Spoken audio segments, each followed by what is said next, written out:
हर हर महादेव, जय भोलेनाथ, ओम नमः शिवाय।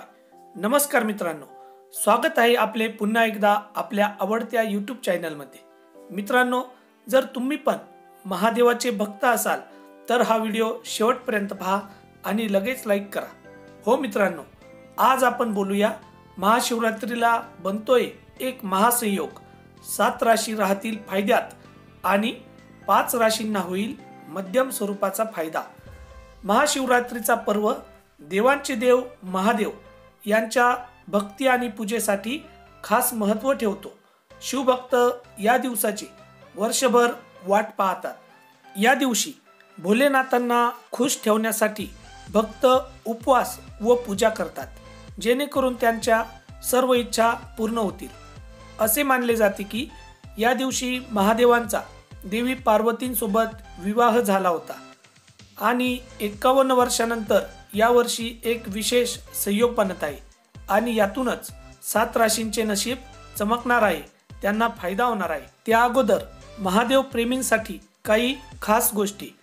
स्वतःला महादेवांसोबत जोडून घ्या, स्वतःला महादेवांसोबत जोडून घ्या, बाकी सगळे महादेवांवरच सोडून द्या। हर हर महादेव। का करू विचार मी, मेल्यानंतर जागा कुठे मिळेल? का करू विचार मी, मेल्यानंतर जागा कुठे मिळेल? जेथे राहील माझ्या महादेवांचा निवास, माझा आत्मा तेथे मिळेल। महादेवांनी दिलेले आम्हाला सर्व स्वीकार आहे, महादेवांनी दिलेले आम्हाला सर्व स्वीकार आहे। माझे महादेव असताना चिंता करणे बेकार आहे। येईल संकट तर महादेव त्याला टाळतील, येईल संकट तर महादेव त्याला टाळतील। आम्ही आहोत महादेवांचे भक्त, महादेवच आम्हाला सांभाळतील। महाशिवरात्रीचा सण फाल्गुन महिन्याच्या चतुर्दशीला साजरा केला जातो। यावेळी हा सण 4 मार्च 2019 ला तर काही ठिकाणी 5 मार्च 2019 ला या 2 दिवशी साजरा केला जात आहे। शिवरात्री पूजेचे मुहूर्त 4 मार्च रोजी रात्री 12:07 पासून 12:57 पर्यंत राहील आणि पारायण काळाचा मुहूर्त 5 मार्च रोजी सकाळी 6:46 पासून तर दुपारी 3:26 पर्यंत राहील। 4 मार्च रोजी सोमवार आहे आणि असा संयोग 51 वर्षांनंतर बनत आहे आणि सोमवारी येणारी महाशिवरात्री अत्यंत शुभ असते, कारण सोमवारचा दिवस देखील महादेवांचाच असतो। ज्योतिष शास्त्रानुसार या संयोगामुळे 7 राशींना सर्वात जास्त फायदा होईल। सर्वात पहिली राशी आहे मेष। या राशीच्या लोकांना धन मिळण्याचे नवीन मार्ग मिळणार आहेत। जर आपण बेरोजगार किंवा विद्यार्थी आहात आणि नोकरी शोधत आहात तर ही वेळ आपल्यासाठी अतिशय योग्य आहे।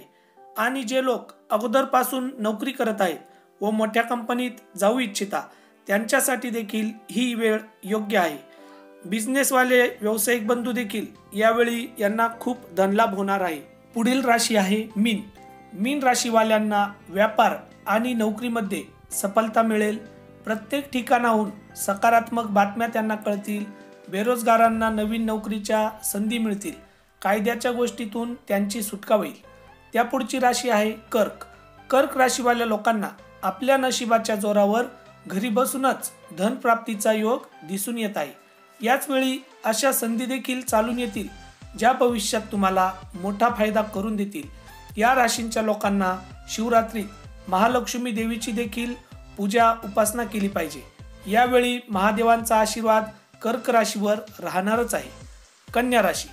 कन्या राशीच्या लोकांना या महाशिवरात्रीवर इच्छित ठिकाणी पैसा गुंतवणे फायद्याचे ठरणार आहे। बिझनेस असो किंवा पैशा संदर्भात कोणतीही काम असो, यावेळी ते आपण केले पाहिजे।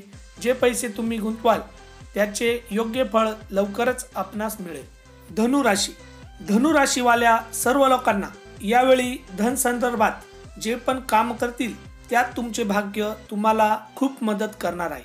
धनलाभ होण्याचा संभव खूप आहे। याच वेळी आपल्या जवळच्या लोकांसोबत प्रेमाने देखील राहा, कारण यांच्याकडूनच खूप मोठा फायदा तुम्हाला यावेळी होऊ शकतो। पुढील राशी आहे कुंभ। कुंभ राशीचे लोक थोडेच कष्ट करून खूप धन कमवतात। यांचे धन संदर्भात नशीब नेहमीच चांगले असते, पण थोडी मेहनत त्यांना देखील करावी लागेल। म्हणजे सर्व धनाचे बंद रस्ते आपोआप महादेव खोलतील। सोबतच या महाशिवरात्रीला महादेवांचा उपवास करा, म्हणजे खूप धनलाभ होईल। पुढील राशी आहे तुला राशी। यांना व्यापार व नोकरीत सफलता मिळेल। प्रत्येक ठिकाणाहून पॉझिटिव्ह फळ मिळेल। बेरोजगारांना नवीन नोकरीच्या संधी मिळतील। न्यायालयीन कामे असतील, काही जुन्या समस्या असतील तर त्या देखील सुटणार आहेत। बाकीच्या 5 राशी वृषभ, मिथुन, सिंह, मकर, वृश्चिक या राशींसाठी ही वेळ मध्यम स्वरूपाची आहे। जी कामे थांबली असेल तर ती पूर्ण होतील। ओम नमः शिवाय। जय भोलेनाथ। हर हर महादेव।